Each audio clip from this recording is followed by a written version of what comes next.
going? How's it, cousins? Okay, hold them down. Hold yourselves. How's it? I'm Junior Takeaway with Junior, and welcome to the podcast that asks the question. We don't ask questions. Sorry, we don't name names. No, we don't name names. We don't ask questions. We don't. And we want to also say, because we had some email. We don't give like professional advice, like medical advice, none of that. Okay. And it is true that I have treated a lot of people with autism, a lot of people with anxiety and depression, and they've gotten off their meds and all kinds of stuff. But that is not a medical claim. We just want to say that up front. It's not a medical claim. Okay. It's just something that happened. And I can't deny what happened. And I was overjoyed. But first, the attitude of gratitude. Okay. So, we were looking in the stats. Now, the platform that we record on, okay, is actually, they've kind of like, enhanced things and improved things and analytics, all that kind of stuff. So, we want to look at the audience analytics, and, Apple Podcast has gone down to 59%. We said on the last podcast that there was an other that's 14%. Well, it turns out that these other, what they classify as other, they are sites that are too small. Like they're smaller than Apple, they're smaller than Amazon. And our podcast is on Amazon, by the way. So we want to thank Amazon. But so these are small independent podcast site like Podbean, stuff like that. I don't know where you guys get your podcasts on, but we've been doing the podcast for 3.5 years, something like that. And so these smaller sites have picked us up. And so the accumulation of those sites, 14% is what that is. So 14%, and our strong demos, like really strong demos worldwide, are 28 to dead. 28 to dead. And it doesn't tell us exactly how many people are in Hawaii, but it does break down the states. So the number 1 state is California. Number 2 is Texas. Number 3 is Hawaii. So we want to say thank you, California. Thank you, Texas. And there are people in Hawaii. It's catching on. It's starting to catch on. And I think a lot of people are either getting it from Facebook or LinkedIn, because those are the 2 places that we put it. Once in a while we put it on Instagram, but our main demographic, we seek out a lot of professionals on LinkedIn, because the information and the technique that I use and things that pertain to our clients are more suited for LinkedIn people than anything else. So and then there's also the income factor too, so that's a marketing thing for you guys. Number 1, you guys got to go where people who value your services are, and number 2, you have to be able to pitch your services to people that can afford them. It's like that. And professionals, we have a lot of professionals. So we want to thank them. So if you got us from LinkedIn, thank you very much. Okay. So, now on today's podcast, we have to like redo the podcast that we did. Okay. And, because we had to start with telling the story, and it totally got past me. I didn't, of course I didn't know how to do podcasting. And, so my producer, who's like 35 years old, right? He was like, Unks, that's not how you do them. You got to tell your story first. So when they go back in the podcast, they see your story and they know like who they're dealing with, who they listening to, like they can identify with you and your challenges. So yeah, so let me reiterate my challenges first, and then I'm going to tell you how I manifested Jose Feliciano. So for you guys who are you young 28-year-olds, Jose Feliciano is a blind guitarist, and he used to be like one of the best in the world. He's getting older now, right? So, and there's new people and there's new, best in the world guitarists. But he is amazing, a phenom. This guy. But we're gonna get to that in a second. But first, let me just reiterate. So, for a long time, for many years, I did not come out in public and say anything about my ADHD. So I have the worst case of ADHD you could imagine. And basically, just a quick overview. So I have both types of ADHD. So it's ADHD PI and ADHD. So it's a combination of two, and what they call it is a combined presentation. You can look that up. If you look that up in Google, combined presentation, you know what that means? That means like, okay, this guy get them all. Okay, and that would have been okay. That would have been good. But somewhere along the line, actually, we know when it was when I was 17. Or 16, I think. I was just about to turn 17. And so I suffered a drug-induced psychosis. And I did not, like, psychosis myself or induce myself. It was somebody just put all these drugs in one marijuana joint and gave it to me, you know. And the guy that gave it to me, I know, because I know this guy. I knew this guy a long time. And he would never do that. And so it came from somebody else. So this is how this was like my first exposure to conspiracy, really. Because I was like, all right, who did this? It wasn't him. I know it wasn't him. But somebody gave it to him to give to me, kind of thing like that. And anyway, that conspiracy and that unanswered question. And sometimes, Hawaiians, you don't want to know the answer. Trust me, you don't. Okay? But let's just say that I was supposed to have been a vegetable in a place, like some kind of like locked away somewhere, but it didn't work, okay? Because like I always say on the podcast, Hawaiians, God is real. God is real, Hawaiians. And no matter who you have to deal with in public, no matter who you have to go, your boss, your coworkers, your whatever, okay? That's your job. That's your thing. Okay? But don't ever feel that things are hopeless. Don't ever feel like, oh man, my boss, he's never going to change. Like I'm always going to be the, whipping boy. I felt like that for a while, until God probably, I don't know. I don't talk to God like that, but I'm pretty sure God said, okay, he had enough. Give him something. Throw him a bone. And then boom, that kind of thing. So anyway, but God always brings the right people, puts them in the right places, opens the right doors. All you got to do is keep going. Okay? And yes, you do bitch sometimes. And yes, you do complain and grumble and whatever. Okay? But if you stay the course, okay? Because everybody, humans do that, right? We have emotions, we have anger, we have resentment, we have all these feelings, but we keep going. Okay? If the resentment makes you stop, if the anger makes you stop, if you just throw in the towel, okay, with whatever it is that you do, then you fail. That's the only time you fail, okay? All right, so now let's get back to the podcast and Jose Feliciano. So this story starts in, the Jose Feliciano influence started when I was 14. And so I would listen to Jose Feliciano recordings because we didn't have YouTube. No such thing as YouTube. So I listened to the guitar playing over and over and over on recordings. And I didn't even have any Jose Feliciano records. I had to get them on tapes, on cassette tapes that people made for me. And then when I got into radio, I got into radio when I was 17.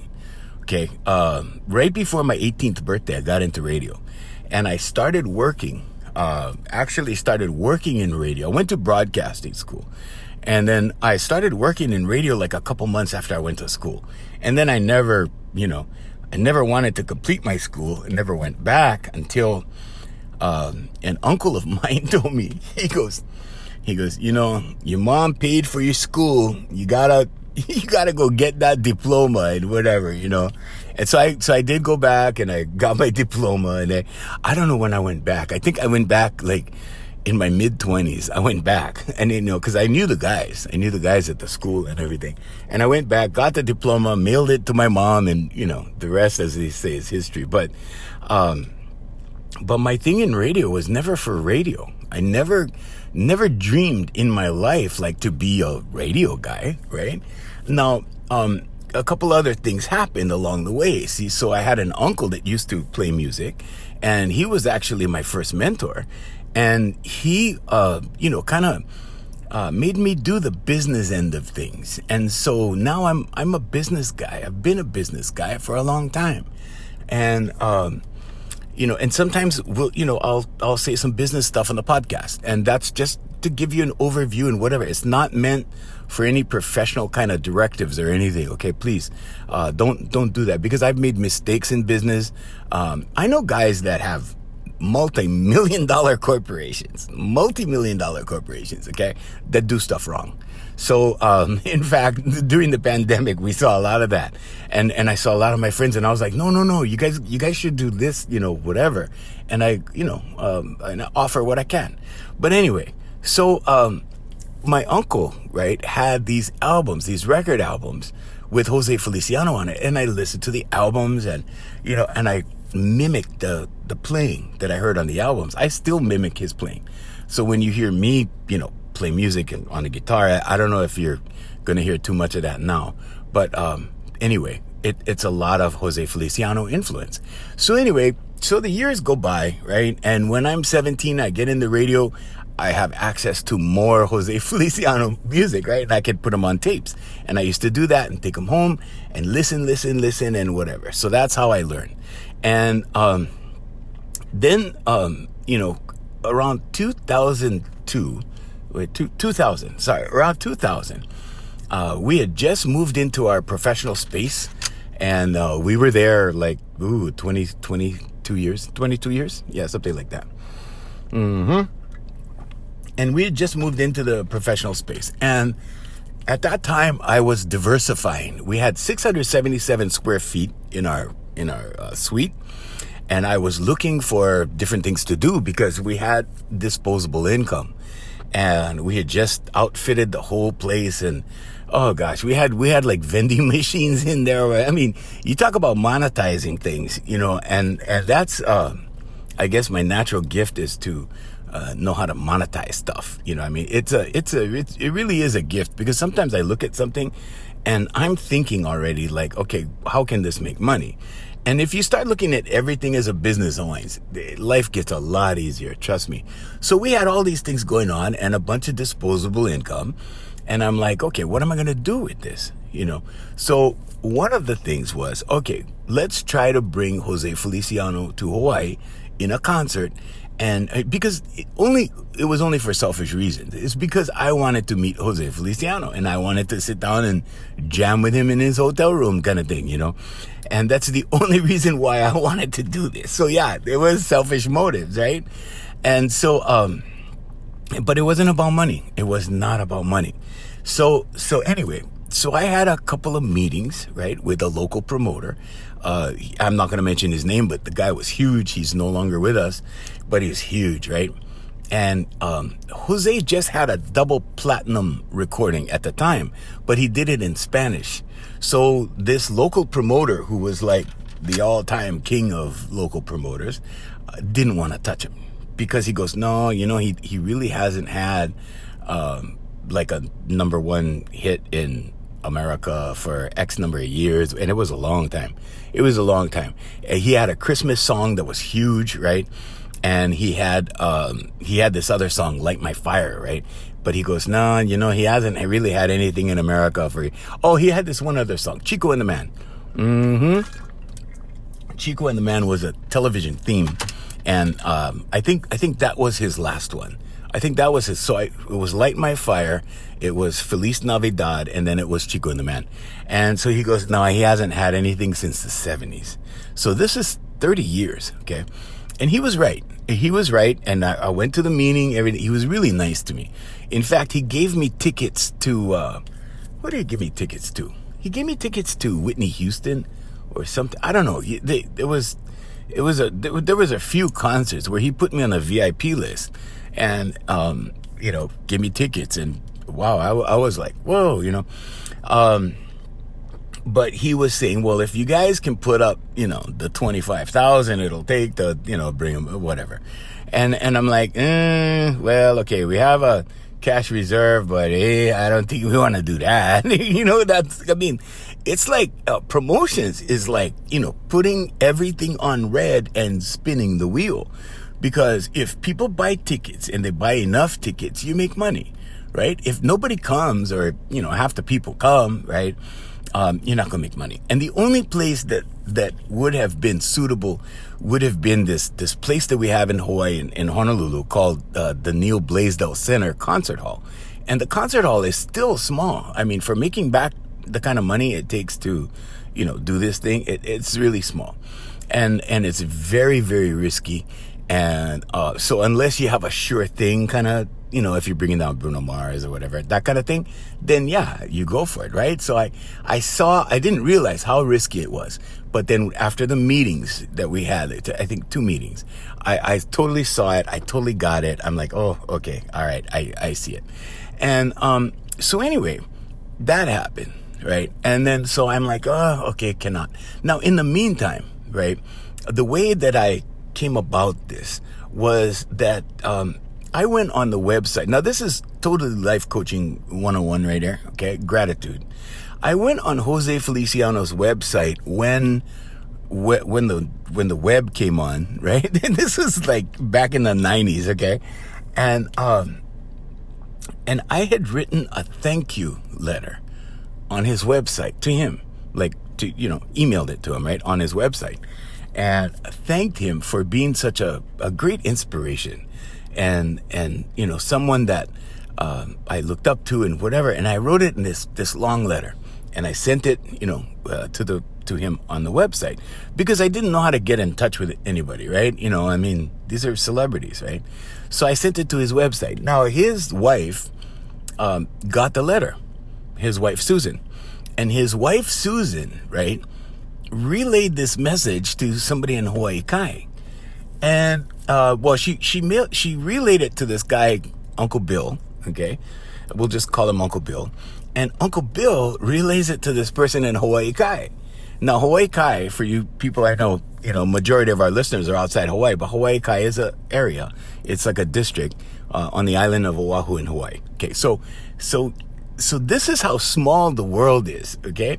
So he gets in touch with somebody here in Hawaii Kai. Now, Uncle Bill is Jose, or was at the time, Jose Feliciano's road manager. So now a road manager is a guy that goes with you on the road, like wherever you perform, whatever. His responsibility is, getting the hotel room, check-in, all of that stuff. Setting up the meals, everything. So you set up everything for the performer, and then going to the gig and making sure the sound is right, making sure everybody sets up, the logistics is correct, and all of that.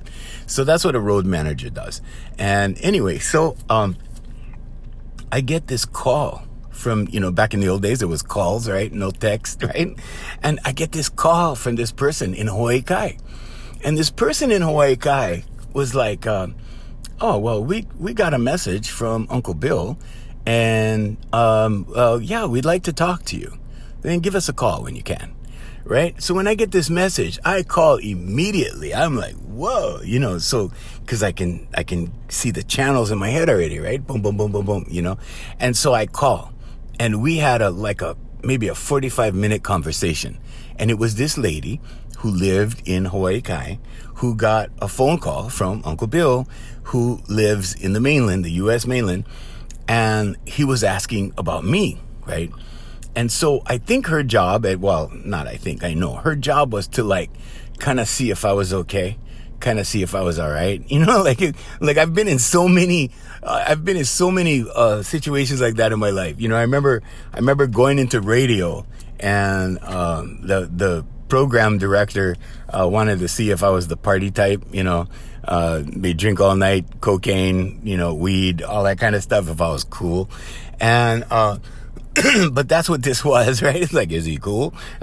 So anyway, so she checks me out, right? And I guess I pass, okay? Because the next step, she goes, okay, here's Uncle Bill's number, right? This is after 45 minutes. Okay, here's Uncle Bill's number. Give him a call, and, you go from there, whatever.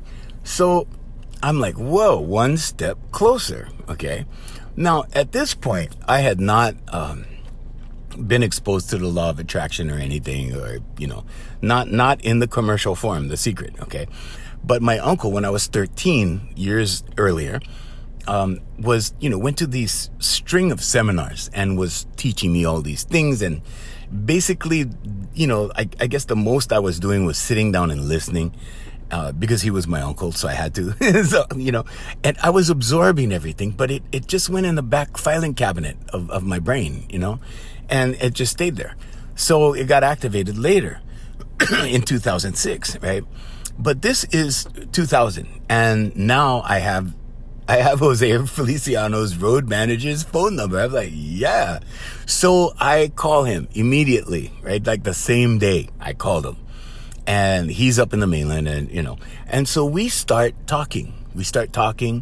And, I of course ask him if he could, please convey my gratitude to Jose. And, I'm so grateful because, he actually, taught me how to play guitar. Cause I had this one guy who got me started. Okay. And I can mention his first name. His first name was Franklin, and in high school. And this guy was like 2 years ahead of me in school. And he took the time actually at the beach and stuff to sit down and actually teach me some stuff, and I was totally grateful for him. But once I got started, right, it was Jose. And so now I'm talking to his road manager and I'm going, wow, so I'm telling him the story, and I'm telling him about, how guitar got me through a lot of tough times as a kid, and peer pressure and bullying and all the things that happened to you in high school, And so, then we have discussions about, well, it would be cool if you could bring Jose to Hawaii or arrange for, So I'm like, oh, okay. So my goal was to get someone, like a promoter, right, to sponsor and whatever. Okay, when that didn't work, I was like, man, I'm not going to meet Jose now, right? And so Uncle Bill and I keep in touch over the years. And so the years just go by. You know how years are, right? They just go by, Hawaiians, right? The years go by, and Uncle Bill, at one point, and this is like way down the road, Uncle Bill at one point had Jose in his living room, and they were sitting around, and it was Christmas time. And so he made a call. And it shocked the hell out of me, I gotta tell you. And we even, the guy that I was on the radio with played it on the radio over here. Like, wow, this is, Junior knows Jose Feliciano. I didn't really know him, right? I still don't know him, but I met him. I have a picture with him. I mean, all this kind of stuff. So this manifestation happened, right? Now, this was before 2000. Well, this was after 2006, but this process. So 2000, right? So 2006, and I start, getting this manifestation technique down and whatever. And so Jose sent me a calendar that he autographed. Now, I thought he only autographed certain pictures, is what I was told. But, and then I went online, right? And I Googled, and yeah, he autographed all kinds of pictures, right? So there's a lot of stuff in entertainment that's not there because of, intentionally fraud kind of purposes. It's just to make it larger than life. That's all, right? Cause I was told a lot of stuff by Hawaii's greatest star, right? That was just there to add to the aura of the show, and it's show business, right? It's show business. So it's not the verbatim business. It's show business. Okay. So yeah. So you add to the show and whatever. But so I got the calendar. So I put the calendar in a frame, right? And I put the frame like right next to where I used to teach. So I used to sit down in the corner of my studio, and I had at first I had it on my dresser at my home. And I used to look at it every morning when I got ready. Like every morning, I see it every morning. I can still see exactly what it looks like in my head, like right now. And now I have it in the garage because, I got this new house and I just put stuff in the garage. But it's in the garage now. It's not like, there's no room for it in the house. And this is a different kind of house. This is like, this is not the apartment. This is like the dream home. And so we're very picky about what we put on the walls and, that kind of stuff. I think the only thing that went up on the walls was my mom's paintings. And okay, we'll put it up here, But, anyway, I had it on my dresser at home. And then from my dresser at home, I brought it to the office, and I had this chair that I I sat down in the corner of my studio. And the thing about that chair, and I never changed the chair. And for some reason, I always believe, because I channel. When I teach, I channel. Okay, so here's something interesting. Have you ever explained something to someone and then you start saying things that you didn't even know you knew? Okay, that's channeling. Okay, and when I teach, I channel a lot. And I think it's because I'm sharing knowledge with people, whatever the topic, it doesn't matter. But because you share knowledge with someone, I believe that God allows those channels to open. And because we're all born with infinite knowledge, okay? That's not a podcast, always, but I'm just going to leave it there, and you can think about that. But the next time you explain, you could be teaching somebody mechanics or whatever, and you'll start saying stuff that you don't even know, okay? Just be aware in that moment you are channeling. So I have this calendar. Excuse me. I have this calendar right on the side with Jose's pictures, several pictures, right? And I look at it every day. Okay, that's vision boarding. Okay. Now, I started writing affirmations about it right around 2010, because around 2010, I did a Waikiki show. Okay. And that's another podcast, but we're going to go over that again. I did a Waikiki show, and Uncle Bill came down to visit during that period of time. He didn't make the show. He didn't come to town, at that particular time period of the show, but he did come down in 2010, and I took him to lunch. We went to lunch, on the Windward side, and we had a nice lunch, and it was myself, my manager, and Uncle Bill. And we sat down, we had a beautiful lunch, took pictures and all kinds of stuff, right? And in the meantime, he keeps sending me pictures of him and Jose performing, and they were performing at nursing homes and stuff, right? And now, you see these things, right? That these celebrities and whatever. You don't see the small stuff they do. You don't see the small personal things that they do. And I'm like, I saw the picture, right? And I'm like, wow, Jose Feliciano at a nursing home? I mean, to me, that's like, whoa, why did he do that? I mean, that kind of thing, right? Why else does he do that, right?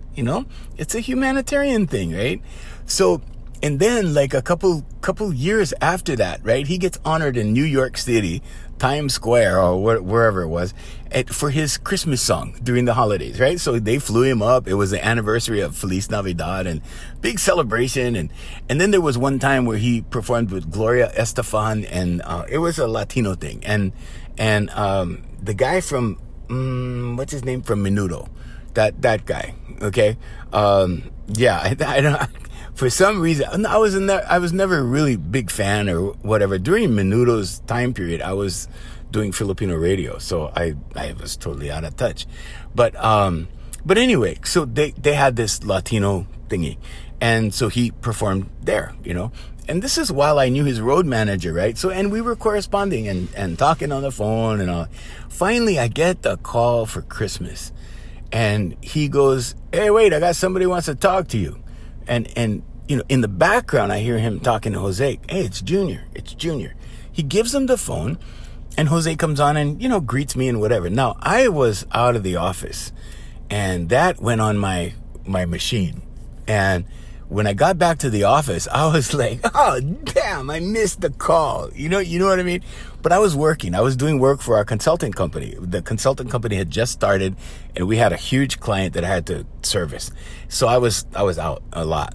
And so I really beat myself over the head for that, right? I was like, oh, dude, come on, man, And so, but anyway, right, the message was left. And the reason why the message was left on another phone.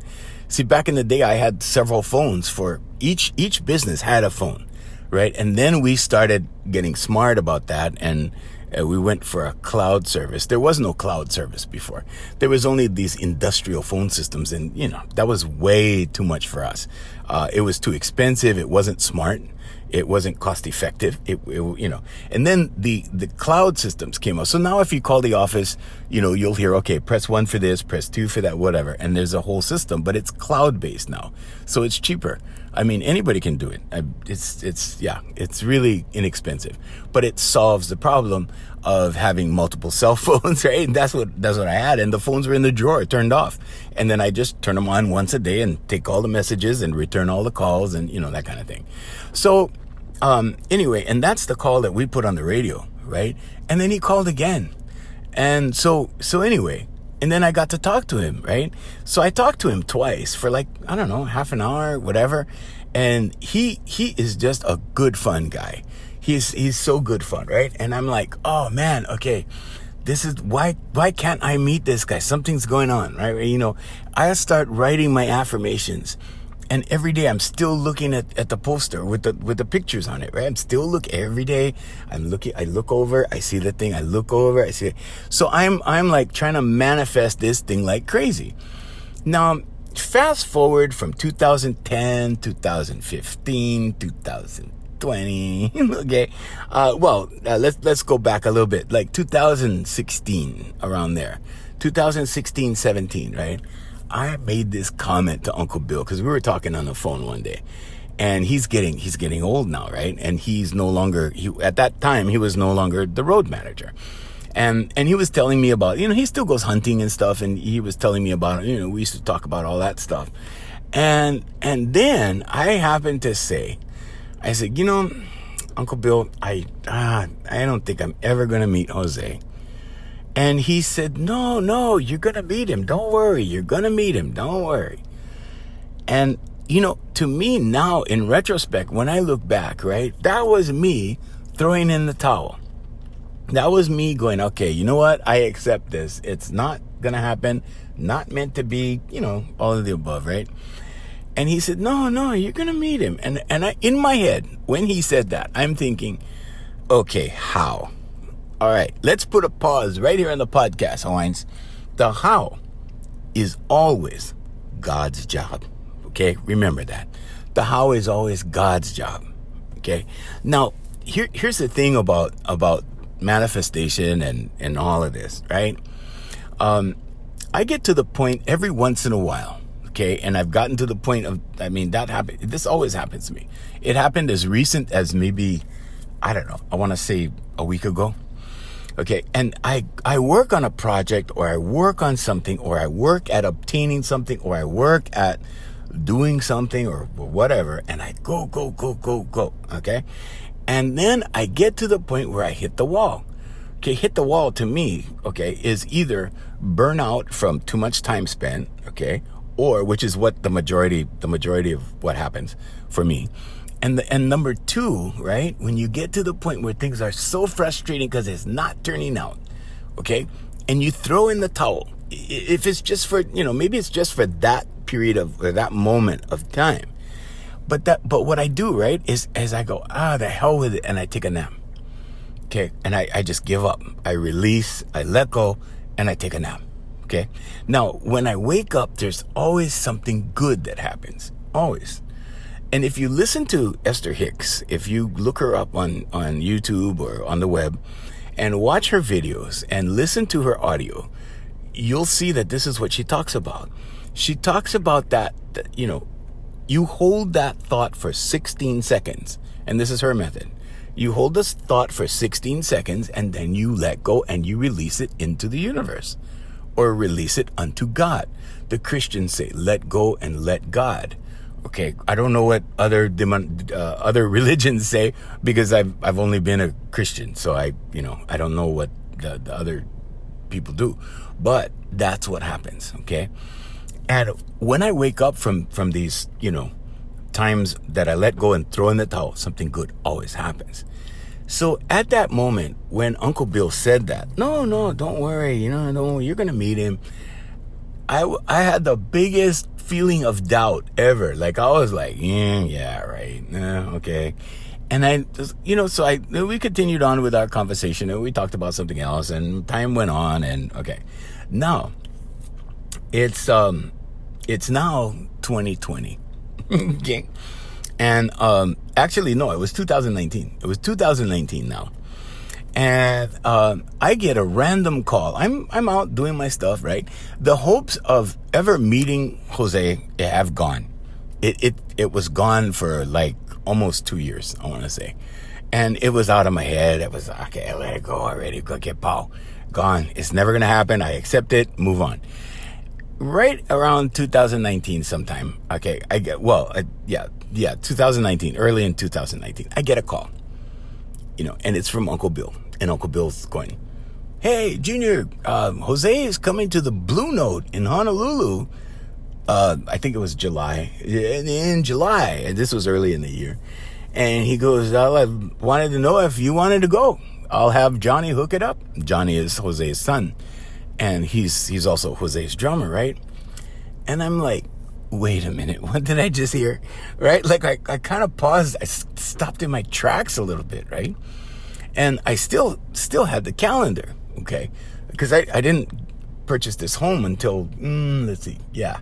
But anyway, getting back to where I was. And I still had the calendar. It was still there in my office. We were still in the office when this happened. And so I'm like, oh, interesting. I'm like, wow. So of course I called back right away, right? I called back right away, talked to Uncle Bill. "Oh yeah, Jose's coming. Yeah, we'll get you VIP tickets. Don't worry. You don't need to pay for anything. You really, And I'm like, whoa. Okay. So like, this is better than like anything, because I don't need to pay. This is the VIP treatment now. What? You see what I'm saying, Hawaiians? Okay. Now, I threw in the towel. I let it go. Okay, now, here it is. It's back, right?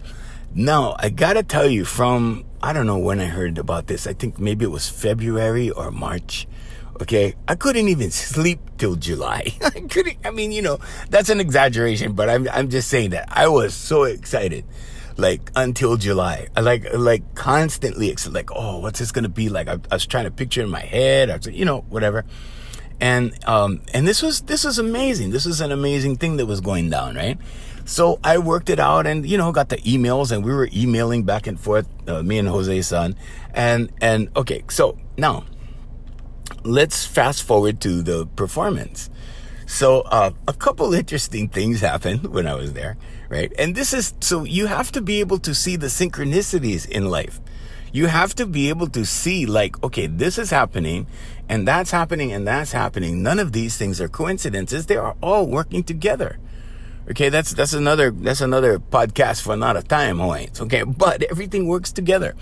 So there I was sitting down watching Jose. Okay, now after the show, right, which I thought was the funniest thing, I went to the show. I'm in my blazer, and walking in, that's how I go to business meetings. But I'm like, oh, okay, well, put on a blazer, because I was taught that way. I was taught to do these things, right? Dress well, and all that stuff. And so I'm walking, and I'm waiting outside the dressing room for Johnny to come get me to go meet Jose. The concert was awesome, and the people that were in the concert, they were all older people, like my age, right? And some a little younger, right? But they were all really true fans, and you could tell that these guys followed him like their whole lives, like I did, same. And everybody in the room had something in common, and the room was sold out. I think he had 3 sold out shows. So 2 the night I was there, and the next night he had, I think 4. He had 2 shows for 2 nights, and they were all sold out. And so I was, in the room. Then I saw somebody that I knew, and it was one of my students. And so one of my students, she comes up to me, hey, hey, Debbie, whatever, talking story. And her boyfriend was there, and we're talking. And then I happened to go by the dressing room to make sure that I'm in the right spot. So when Johnny comes out, he sees me, because I don't want to blow this, right? This is like the frosting on the cake, right? So I'm standing there, and a lady comes up to me, and it was so flattering. This lady comes up to me. She goes, excuse me. And I turn around, and I looked at her, and she goes, are you Donny Osmond? And I cracked up. I couldn't hold it back. I could not hold that laughter back. And I laughed, and I looked at her, and I said, no, I'm sorry, ma'am. I'm not Donny Osmond. And And then I gave her my card. I said, I'm Junior Kekuwebe Jr. I said, you can search me up, but I am an entertainer and, whatever. And I gave her the thing and my websites on my card and all that stuff. And then I'm waiting, right? Then I got to see Jose and I got in and he's eating soup in a t-shirt. He's just eating soup in a t-shirt. I come in and I said, Maestro, I said, I just want to thank you. So in the Latino community, when you address someone like Jose, Maestro is the appropriate title because that's what he is, right? And he's a virtuoso. This guy does it all. Just search him. If you don't know who he is, search him. Jose Feliciano. Unreal. Amazing. And I said, Maestro, I just want to thank you for being a positive influence in my life. I want to thank you for, for all your recordings that you did that, I listened to them and I told him the story, right? Really fast because I didn't want to, carry on and on. And so I told him, right? And he said, oh, you're very welcome. And I shook his hand and took a couple pictures with him. And I said, I'll let you get back to your soup now. Sorry about that. And he goes, oh, no, thank you. No worries. And then I left. Okay. Now, I gotta tell you, Hawaiians, in retrospect, okay, that was the end of the thing. And then I went home. Now, in retrospect, okay, evaluating, looking back, because you don't know, in fact, you don't, what I'm trying to say is you don't understand the synchronicities and the manifestation in order until you look back after it already happened. Then you understand what happened. Okay. So first, right? Like I tell you guys, okay, and here's the life coaching part. First, you hold it in your mind. Okay. Then you take the baby steps. So we took a lot of baby steps, the concert, all of that. Okay. Didn't work. Now, if I would have given up at that point, okay, and I go, this is a pipe dream, never mind, and let it go. But no, I didn't do that. I kept the relationship going with Uncle Bill, see? And now, so we continue to take baby steps. Uncle Bill came to visit in 2010, right? It wasn't until 2019 or 18 or 19, I don't know, but my sense of time is never accurate in my head. Not in real time, but I think it was 2019. And anyway, so that, right up until 2019 when I got the word that I'm going to the concert, right? And it was like, whoa. It was just the baby steps. And at that time, I think, when I got to the point before that where I said, this is never going to work. Whatever, get over it, done. And I let go. What happened? Well, the universe, God, source, whatever you want to call Jesus Christ, whatever you want to call it, okay? Christ consciousness, whatever you want to call it. That started working, okay? That in 2 years' time led to me sitting in the front row, just free, okay? So that's also the thing. Okay, so God will give you what you want. God will present to you, some options like, okay, you want it this way, you want this, you want that, and God will do that. But when you get it, it will come in the best possible way. It will come in the best possible way, Hawaiians. There is nothing that, unless it was not good for me, unless it was bad for me, because there's a lot of things that I want that's bad for me. But there's, unless it was really, really bad for me, there was never a time where I didn't get what I asked for, or I didn't get what I attempted to manifest. So, but this time, when I gave up, right? Okay, now God can do his work. So that's why when I explain it to you guys, I explain it like God is like a GPS. Okay, because once you go down, another road, it takes time for the GPS to recalibrate and show you a new route. Okay, and that's what happened. I gave up on that thing. I'm like, okay, we're not going down that road anymore. And God just recalibrated everything, and the new doors lined up, and then boom, the new situation was presented. And then, it wasn't, I expected to pay. I expected to pay for my seat. I just wanted a seat, right? I just wanted something reserved. Because in the old days with the promoters here in town, they would give you like what I call nosebleed seats, right? Way up in the stadium or whatever. And if you wanted the good seats, you had to pay, because they were there to make money. I mean, they had to make their money. And I had no problem with that. So I used to reserve a lot. And then, I remember going to James Taylor, right? I called the promoter, and he was, that big promoter I was talking about. And I called him. I said, hey, can I, oh, yeah, sure, Junior. Nah, for you, no problem. He puts the reserve tickets on the side for me. I go to the box office and I pay for the reserve tickets, right? I pay full price, but they're reserved. Okay, so I sat in like the third row of the James Taylor concert. When he came out, I was like right up there because I paid for it. And otherwise I would have been way in the back, right? Way. I would have to watch the monitor, and that's what happened when Frank Sinatra came. I had to watch the screen because he was like a tiny little ant on the stage, and I was up in the nosebleed section of the stadium in the yellow section, that kind of thing.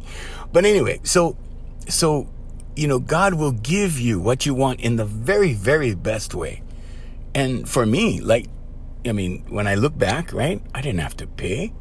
I got to go in the dressing room and meet him. Like I had a meet and greet, like all of this, like everything. And it came together in the best way. I was sitting so close to Jose during the concert. I want to say I was sitting I was maybe like a 3-person length away from him. And I put a video on my Facebook. In fact, I put several videos on my Facebook of being right there, right in the front, had my date for the evening right there. But what I'm saying is that right there, smack dab, right in the front, videos on Facebook, and it was just a manifestation in the most perfect way. Okay? God is real, Hawaiians. God is real. And a lot of times in my life, and this is besides the Feliciano story, but there's been so many times in my life where God has given me what I wanted. Okay, for a long time I wanted to do my music, and that's why I got into radio, like way back, right?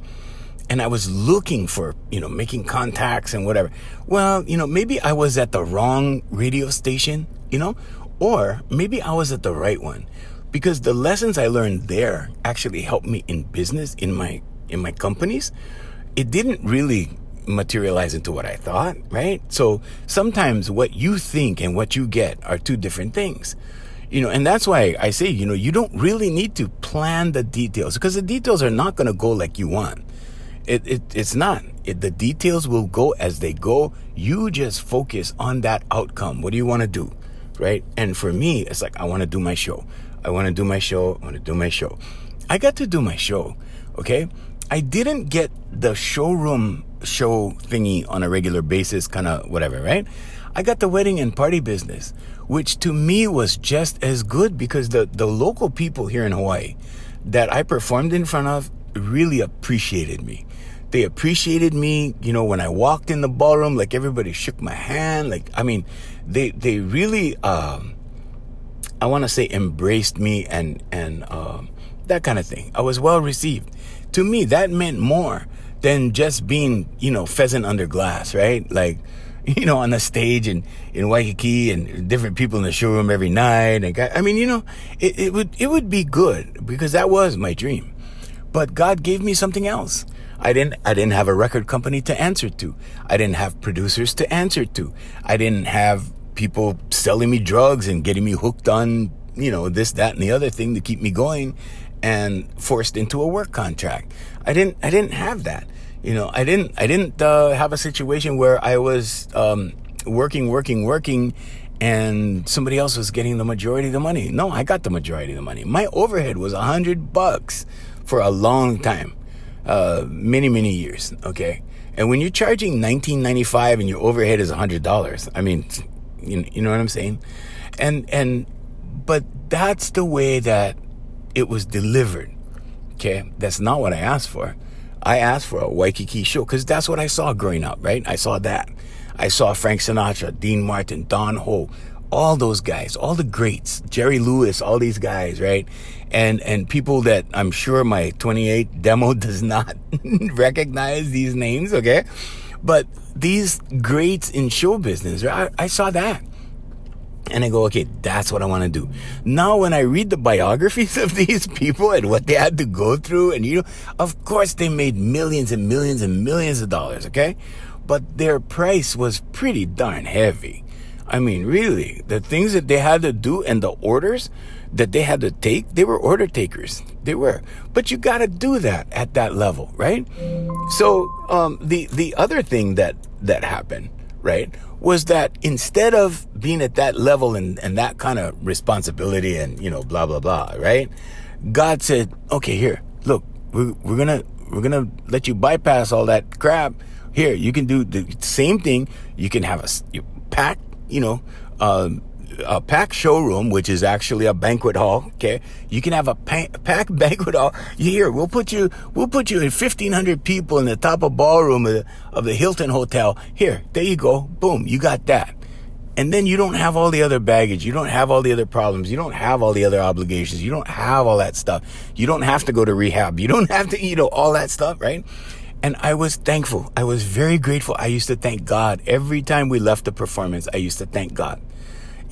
And I always used to think, okay, the big one's coming. The big show is coming. That big show came. It came, and we had a good run. And I wanted the next level and the next. And then I saw some videos of these guys who were like the tops in Las Vegas and whatever. And I go, nah, I don't want that. Because those guys all, eventually succumbed to some pretty bad stuff. I mean, and when I looked at, how they died and all that stuff and the conditions surrounding, no, I considered myself lucky. Very, very lucky. So God will let you do your thing. God will let you do your thing, but you need to take the baby steps towards that final outcome picture and hold that picture firmly in your head. Okay? And don't be afraid to let it go. Don't be afraid to let it go, because it's when you let it go that God has a chance to recalibrate and deliver your dream, right? Because I know guys right now, Hawaiians, that are bound to stuff. They are bound. Some of them are bound to drugs. Some of them are bound to corporations. Some of them are bound to limited influence and power. Some of them are bound to whatever. I'm not bound to anything. I have my companies. I do my own thing, and I'm happy. I'm happy with that. The only thing I don't have right now is fun. For me, it's like work. Maybe that's the trade-off. I don't know. I had fun. I did, on the last podcast, I told you guys I did radio a couple weeks ago. That was fun. That was nonstop fun every day. And I did it for free. Hawaiians. Okay? So if you really love something, if it's doing something good for you, that's your payment right there. Boom. And that's why I did it. I didn't think anything of doing it. They say, hey, you want to come and sit in there? I was like, yeah, I want to have fun. And I laughed and I had fun, and it elevated my vibration. Okay? Because my vibration wasn't really bad or, whatever, but it wasn't high. I can tell you that. It was just, okay, another day. Okay, I got to turn on my laptop. Okay, I got to go do this. The money's there. Tons of money is there. But let me tell you something, Hawaiians. Money will not make you happy. It will make you happy for a little while.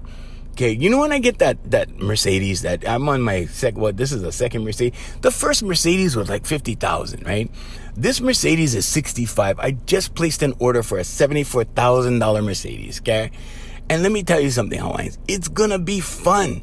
It's gonna be fun for about 2 weeks. Then it's just another car.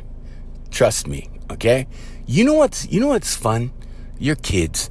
You know what's fun? Your nieces, your nephews, your mom and dad. Love them while you can. You know what's fun? Friends, when you get together and you go do stuff and whatever. For 30 years, I had one friend that I could count on. Well, two actually. But yeah, one best friend that I could count on. And then he died of cancer. And since then, there hasn't been any music fun. Music is what really elevated everything, elevated my vibration, everything. Now, I'm lucky. I think I got to the point now, because of that radio thing I did, I started playing songs all the way through. I couldn't get through a song until I did that. And I think the reason why was because I had to play on the radio, so I started practicing. It kind of pushed me in there. It kind of drove me to that. But yeah, before that, I would play the song halfway through. And my friend, Brother Wayne, he used to put the strings in, and the strings used to come in, and everything sounded like a production, right? And so my orchestra was missing, right? And halfway through, I just give up, and I put the guitar back in the stand, and I go, and I used to sigh rather heavily and go back to my laptop and make money. So yeah, this is what I don't wish on anyone. I don't wish that the only thing you end up with is a lot of money, really. Because, yeah, it's not the thing. It's not the thing. You think it is when you're young. You think, oh, man, if only I made 100,000 a year. If only I made $1 million a year. If only I made... No. Hawaiians, look, just be grateful for what you have, okay? But the gold in your life, the solid gold in your life are the people that give you the experiences, the laughter. It's the best medicine. It's the very, very best medicine. And if you have that, you have everything. If you have laughter, Hawaiians, bro, let me tell you, cause you have, sorry, Hawaiians, I gotta go. No, but you have everything. If you have laughter, you can laugh like that and carry on. And, oh, man. Hey, that's the Jose Feliciano story, okay? We're having a lot of stories coming up. We get them planned. No worries. Stick to the podcast. Hey, I want to thank Island Club and Spa, Brother Randy and Sister Jerry, our sponsors. Also, Voice Master Enterprises, family of service companies, and AFMHawaiiMusic.com. Yeah, there you go, .com. Hey, go to the website, jrkjr.com. Sign up for our newsletter. You're not going to get spammed or, commercials and ads. No, none of that. But you will be alerted when our next podcast airs. And you can join us, okay? Till next time, I'm Junior Keiko Jr. saying mahalo and aloha.